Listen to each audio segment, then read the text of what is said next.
You. Yeah, you. Right there.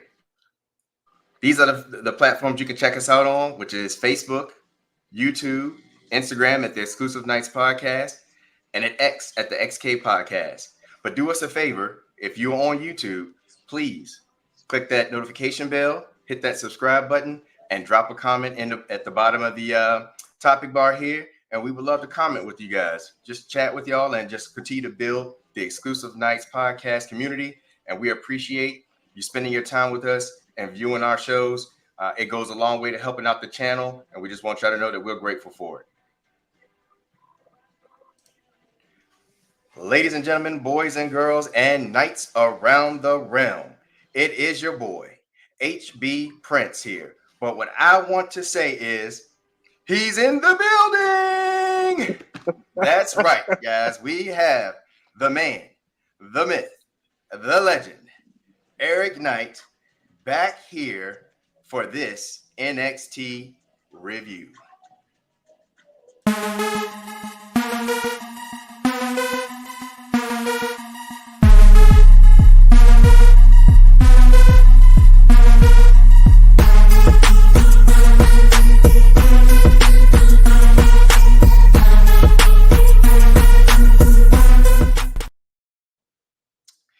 All right, guys, that's right.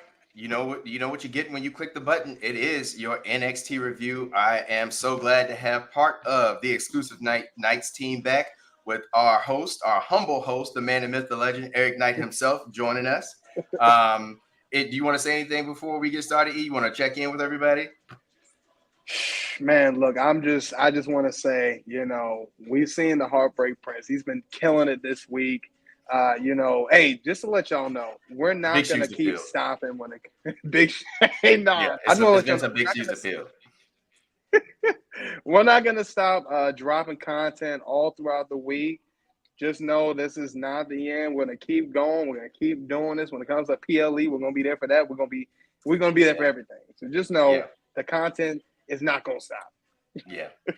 Well, we definitely appreciate the views that we've been getting, the support that we've been receiving. So thank you guys. We really appreciate it. We understand we couldn't do this without y'all.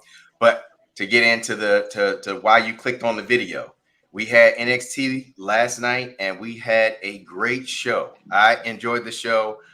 There were some things that took place tonight that I thought were necessary. All right. So we had Monday Night Raw, which was focused. We had NXT, which was necessary, and I don't know what that's going to mean for SmackDown this week, but we're going to find out later. But we start NXT off with Axiom versus the Street Profits. Now, for those of you who don't remember, last week we had a match that was supposed to be set up between Axiom and the Rascals, but due to some unfortunate events, I believe one of the Rascals had to have emergency surgery or something of that nature. From the little Google search I tried to do to see why they changed the match, but they were able to get the Street Profits in, and I'm sure NXT really enjoyed seeing the return of the Street Profits to NXT, and boy, did they put on a match that I really enjoyed. Eric, I want to get your thoughts on this Axiom and Street Profits match. Yeah, man. Look, I ain't gonna lie. To see my man Ted Dogs, to see them back, at NXT, it was good. And this kind of touches back to what we talked about a couple of weeks ago about the tag team division, what's going on with the Street Profits. Funny thing, I was on Instagram about yesterday before they went on NXT, and I was like, what's going on here? And he said, of course, Montez goes on social media, says, tonight's going to be the night we're going to be tagged. I said, Tez, you done lied to the people again. But, it's okay. because they seem to have a habit of this. They got to have it. They got to have it. But, I'm going to let Tez live because, it's Tez. What can I say? I love the match, though. The match it's nonstop. It was action-packed. And then again, to just see it, because really thought the Profits had this. At one point, I said, okay, the Street Profits definitely got this in the bag. But then to see Tama Tonga and Tonga Loa come out of nowhere, and of course Jacob Fatu with no boot, no boot. I Yeah. swear I miss It's seeing like Jacob Fatu with that magic. boot.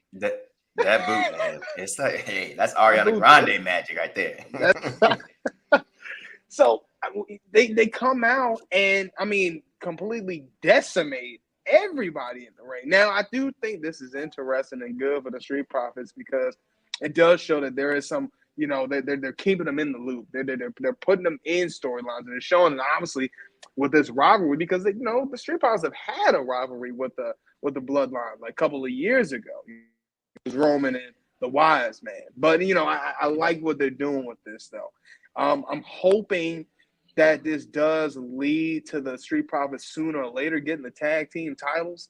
Obviously we know it's not going to happen, you know, right this very second, but I'm hoping and I'm praying that they do right by the Profits and actually you know let this story them for them to actually get a title in the long run. Yeah, and I agree. I thought the match was fire. Of course, when you have, again, if you're going to have a replacement, what better replacement for the Rascals than the Street Profits? I mean, you know, I expected the match, and I had said it on the previous show that was set up between Axiom and the Rascals to be very entertaining, highly athletic, just a display of four men that could just go in the ring. And to see them replacing with the Profits, great match. I thought they had it too. But the Bloodline showing up on NXT, this is something, Eric, that I felt was necessary.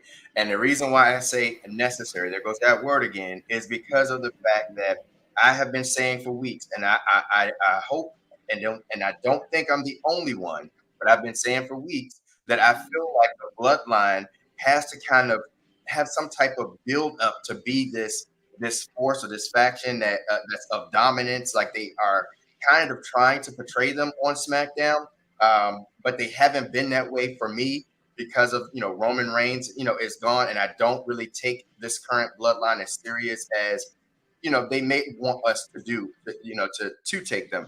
But I feel like them doing things like this, showing up on NXT, sending them out to Raw, and interfering with matches, having them interfere with things like that on SmackDown starts to make you respect them and take the faction serious, because it's like you don't know what they're going to do next. They're coming out here, they're dominating, and so it's like, all right, this is a threat under Solo, and then of course they end it with, you know, putting up the one, and so it was great. I was happy to see that because I was like, this is something that I feel like the Bloodline needed, and it also allows them to set up and continue the long-term storytelling that Mr. Exclusive, we can't wait for him to return back and to join us, always talks about, because like you said just a minute ago, you got the Street Profits, you got the Bloodline, and now you know this feud is going to be continue to go on for these tag team titles.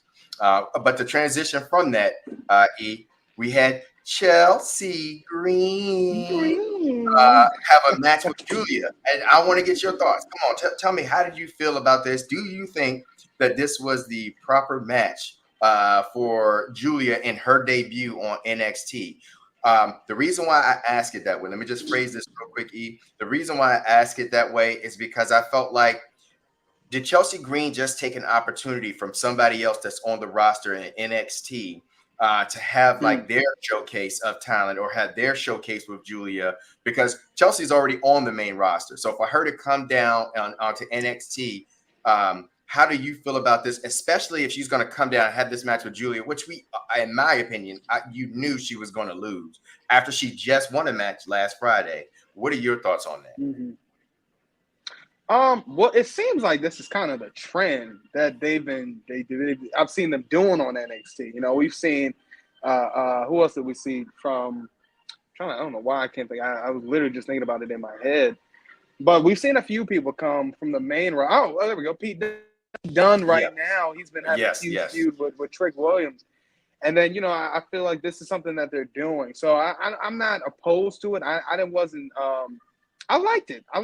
And I think it made sense, too, because, you know, Chelsea Green was already saying some stuff with Julia already.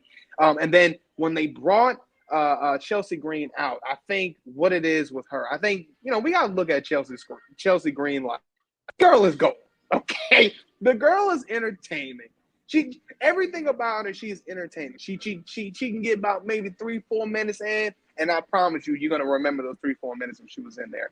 I like what they did though. I think it was solid. I think to pick Chelsea Green was a good pick because I feel like you didn't want to give Julia somebody super strong, and and then they kind of I think it's almost one of those slow buildups. You want to give her somebody that's not too crazy. We've already seen what she's done in Japan.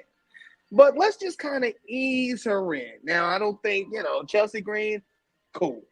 I don't know if there's really anybody else on the roster currently right now. Of course, we can say there's a stacked roster on NXT, but, you don't want to kill that momentum that any of those ladies are on there doing. So I think for Chelsea people where you can kind of put her in there, she's safe if she loses and she's safe if she wins. And that's the same thing for Pete Dunne as well. So I think for them to have Chelsea Green there, and to have her do that match, I think that was good. I think that's safe because then when it comes to the CW and, it's Julia versus Roxanne Perez, now it's a whole different story. It's a whole different story. It's a whole new ballpark. So I think Julia in, and then once she gets like really established, then I think they're really going to start showing her off in a lot of 5-star quality matches. 100%. Yeah, I that was the question that came across my mind last night when I was watching this and I saw this match and I saw Chelsea Green was the challenger. It kind of had raised the question for me because I'm thinking based on the intro, if you watched the very beginning of NXT and you saw like as the wrestlers were coming in to preparing for the show, we saw Jada Parker in almost every single clip carrying a bat. Every single at 4 different times, 4 different people intros. She was in the background. If you were paying attention, constantly with the bat. Mm-hmm. So I'm thinking, okay, this might be Jada. I'm thinking Jada Pinkett's got either Julia tonight or Jada Parker is gonna have Jordan Grace. We're not talking about Jada Pinkett. Yeah, but yeah, that's what I was thinking. And for her not even be on the show. And what they did in the Jordan Grace match, it broke my soul. But I'm gonna leave it there for now until we get to that. But overall, the match between Chelsea Green and Julia ended up still being a very good match. Julia goes over, and we're gonna continue to see how this storyline plays out, in her build up to her match with Roxanne Perez. And then after that, we had Charlie Dempsey versus Javon Evans for the Heritage Cup. Again, start us off. Yeah, getting bouncy. Hey, yeah. Getting bouncy. Look, okay, I'm just tap on this real quick. Okay, the floor is yours, because if some people don't know, I love the young OG. I love him, man. He's great. But look, I'm gonna tell you right now, keep Cedric Alexander away from that man.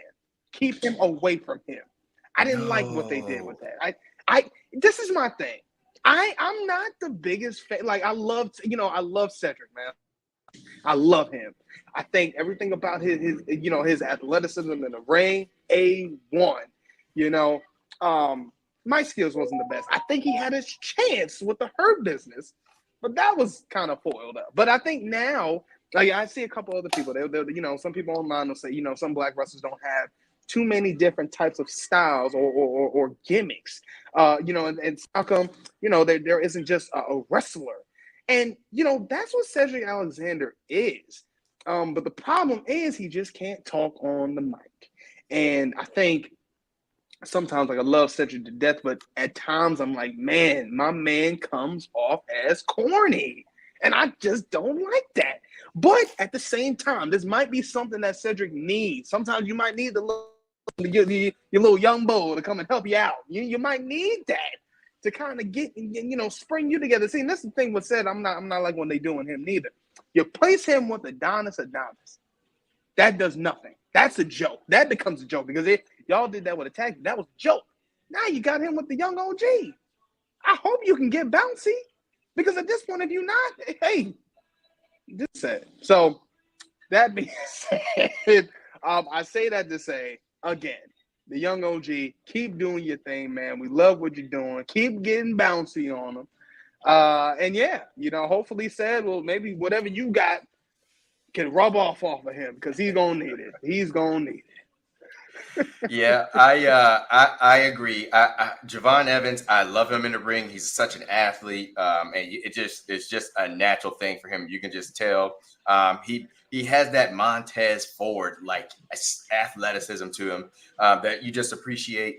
Excuse me, that you just appreciate. But I will say this: Javon Evans, in my opinion, need some work on the mic too. We've talked about this in the past. I'm gonna leave it at that. I'm not gonna go too far down that rabbit hole. I know you feel differently about it, but you're pairing two people that's not that great on the mic, you know. And you're pairing them together. I don't know what's going on there, but hey, the thing is, he is a young OG, so he is very early into his career. He's gonna have time to grow. He's gonna have time to get better, and I'm sure that's gonna happen because he has the ring. He has the ring down. I would just like him to be just this much better. It's not like he has far to go, but just this much better on the mic for me personally. Shout out to Javon putting a hell of a match against Charlie Dempsey. Obviously, Charlie Dempsey goes over in this Heritage Cup due to interference from Tavian Heights, who makes his return. And so now we're gonna have a story with that, I'm assuming, and go from there. But I gotta touch on it. We gotta talk about it. We had what I like to see is a story that is just getting more and more spicy. When you cut to the back and you have the Don and he's talking to somebody that's in shadow, and then he goes in and he takes this package out of his pocket. The story, I love it. I love the Don. I love the character. I like the story they have going on. Everything about it is just A1. And so, you see the Don and he's like, hey, I need you to take care of business tonight, and you can't lose, And so we know, obviously, he's still going after Oba Femi because Oba disrespected the Don. That's right. Oba Femi, baby. He disrespected the Don's family, and Don is not letting it go. And I'm really loving the fact that it's really looking like it's going towards an Oba versus the Don part 2. Now, with that said, we didn't see the shadowed figure that they had behind this glass that the Don was talking to, but we could tell that it was a figure that had a presence. So we get to the match between Oba Femi and the person that comes out is TNA's own Hammerstone. How do you feel, Knight? I loved it. I really did. I think this is my thing too. But I love it, but then I don't love it all the way. I think what it is when it comes to Tony D'Angelo, using him is great. I love how he's the Don, the Don of NXT. He's the, anything he does, he snap his fingers. Everybody, come to find out people working for him. You know what I'm saying? When we had that whole situation with him and Carmelo Hayes, I was like, oh, yeah, this is dope. This is tough. Yes. He had all the security guards and he snapped his fingers. And it's like, nah, bro, they working for me. But I love the Don. I love Tony D'Angelo. I think the only thing is, right, I don't like what was going on. I think it's because since he's losing, I feel like it's like Tony D'Angelo is on this, I wouldn't say on the cusp of going crazy. But it's just like he's losing and he's not used to this. And it's kind of like getting to him mentally. And I think that's the thing where I'm like, oh man, I don't like seeing the Don like this because I feel like somebody like Tony D'Angelo, that him strong, you got to keep them mentally strong, like look mentally strong. So I think a little bit of it, I'm like, man, I don't like how they making Tony look. But I do think sooner or later, we are going to see him get that North American title. But again, it's still a stunning classic from Oba Femi. I mean, what more do you got to get from this guy? Talk about North American champions. He's definitely up there for one. I mean, honestly, there hasn't been a bad North American champion. The prestige on that title is just as, I would say, is almost just as high as the Intercontinental title. Point blank, period. That thing's got more prestige than the NXT title right now. I remember Mr. Exclusive had said that not too long ago, and that's 100% true. I seen a picture they were showing fame of North American champions. Now, of course, we can talk about the first one was Adam Cole. You know what I'm saying? But there's always been greatness with that title. And, them putting that title on Oba Femi, I think was the best pick. And I think every time he puts on a match, he's putting on a classic after classic, banger after banger. The banger So, after Oba, banger keep doing what you're after doing, banger. man. Yeah, I 100% agree on this, Night. I mean, Oba, I'm a fan, and I love the fact that Oba can go with just about anybody you put in the ring. He can fight your bigs, he can fight your smalls, he can fight your in betweens, and he just makes it a show. And he is a total package. And I keep saying this because the man is good on the mic. He can, I love love his promos that he generally cuts. And then when he gets in the ring, he is a monster. And the match with him and Hammerstone yesterday was phenomenal. It was A1. It was a great match. Now, again, I agree with what you're saying too about the Don. He's not used to this, right? He's used to snapping those fingers. He is the Don of NXT, and so it's really getting me like excited about what pause but excited about what they have coming between Oba and Adon because it's sort of like talking Jay Uso versus Braun Breaker. You want to see Jay Uso get that singles push. You want to see Jay Uso win that title. And so the same way is how I feel about the Dom because the work he's been doing for the last couple years has been great, but he has not carried a title. He's failed at the NXT title. He's failed at the North American title. I know he had the tag team titles for a little bit, and I know he had the Heritage Cup. But I want to see him get a title, and I want to see where they can take the Don and his group, his family, when he actually is a champion, a singles champion. So we're looking forward to it. We had another match, Ridge Holland versus Duke Hudson. You can give me your thoughts on that real quick if you want to share something, about that match, because the match I want to talk about is coming up next. Yeah. We're gonna talk about that real quick. Yeah, honestly, this is just real quick. Honestly, this whole Rich Holland and the Duke Hudson thing, I'm not. This is my thing with the whole thing with Ridge. Period.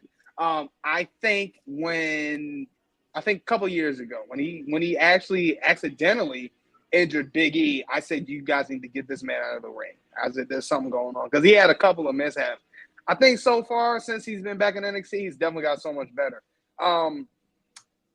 This run with him and Chase U, I don't know. I didn't expect it to be Ridge Holland to turn. I really thought it was gonna be Duke Hudson because to me it just made sense. You got this new dude in. Oh, all of a sudden now I'm not the one that's tagging with you, and all of a sudden y'all win the titles. That to me was like, okay, let's use that. They didn't do it. It is what it is. I think the whole thing, even with Thea Hale, she's trying to go the heartbreak. I don't think she's doing the best she can with that right now. I like what she's doing still, but yeah, I mean, overall, it was still a good match. I like the story. Andre Chase, come on, man, we need you out of this hospital. My man is always constantly rocking J's on any PLE he gets on, so I love to see that from him. Yeah.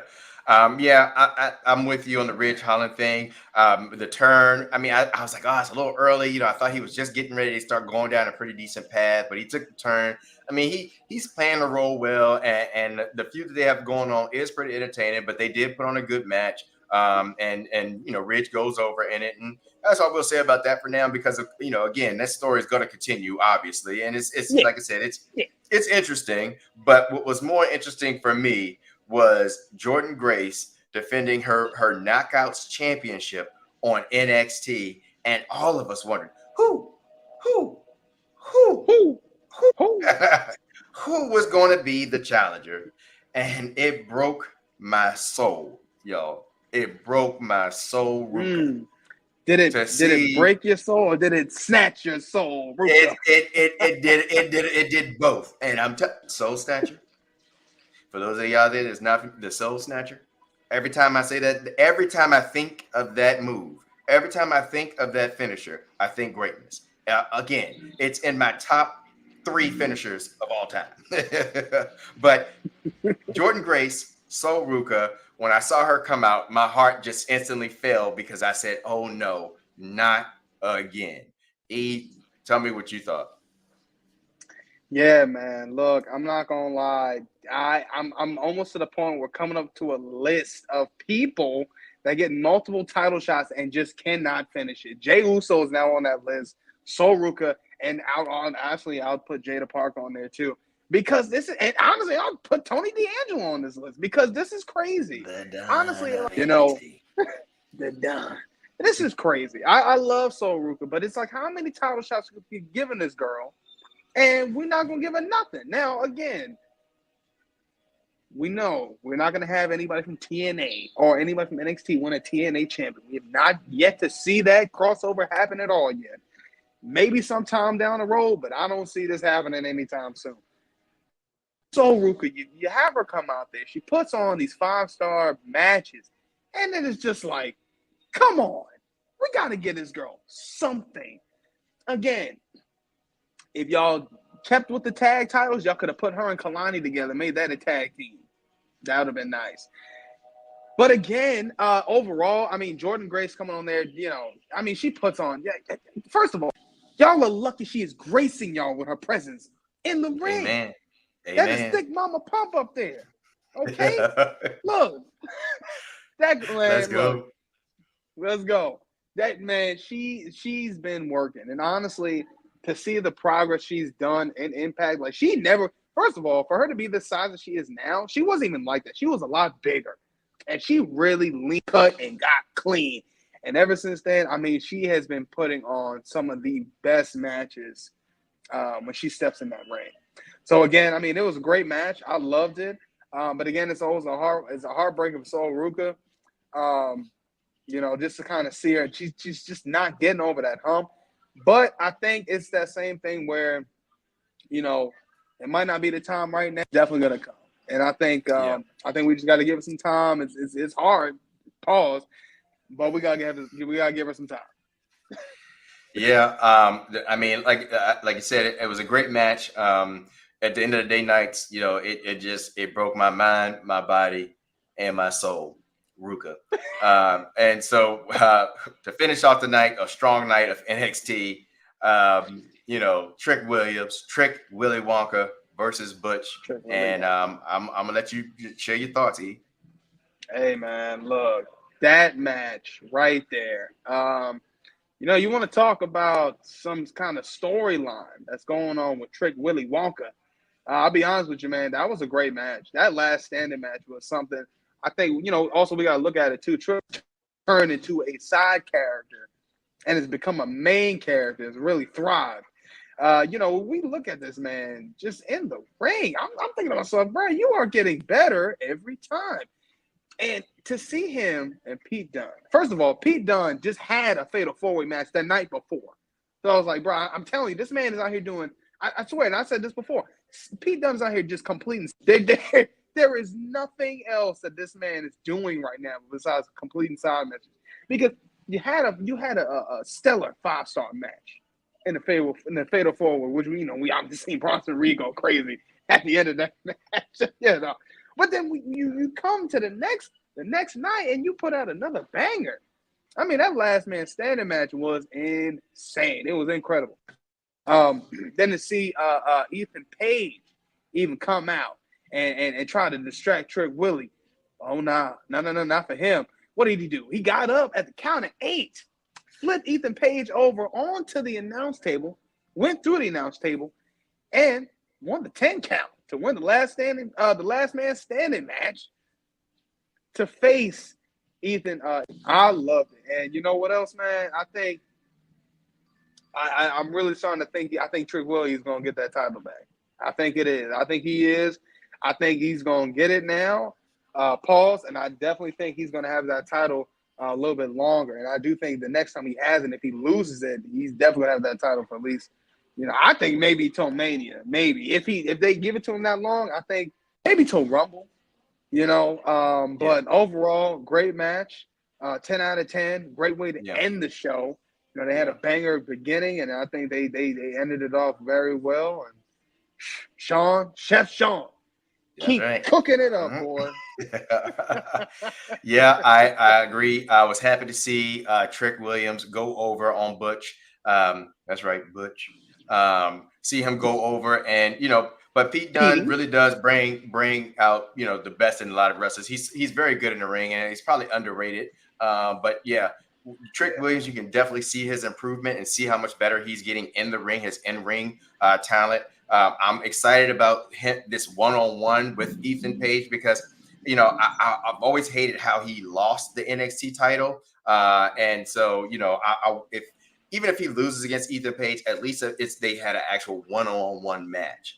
But it's something that I'm definitely going to be looking forward to. I'm glad to see Trick Williams go over here, and it just makes us excited for the future episodes of NXT and what's about to happen next. Because like you said, we had some great stories between Obafemi, the Don. You got Trick Williams, Ethan Page, and so it's NXT is in their bag right now. But what I want to do is ask for people that's viewing the show.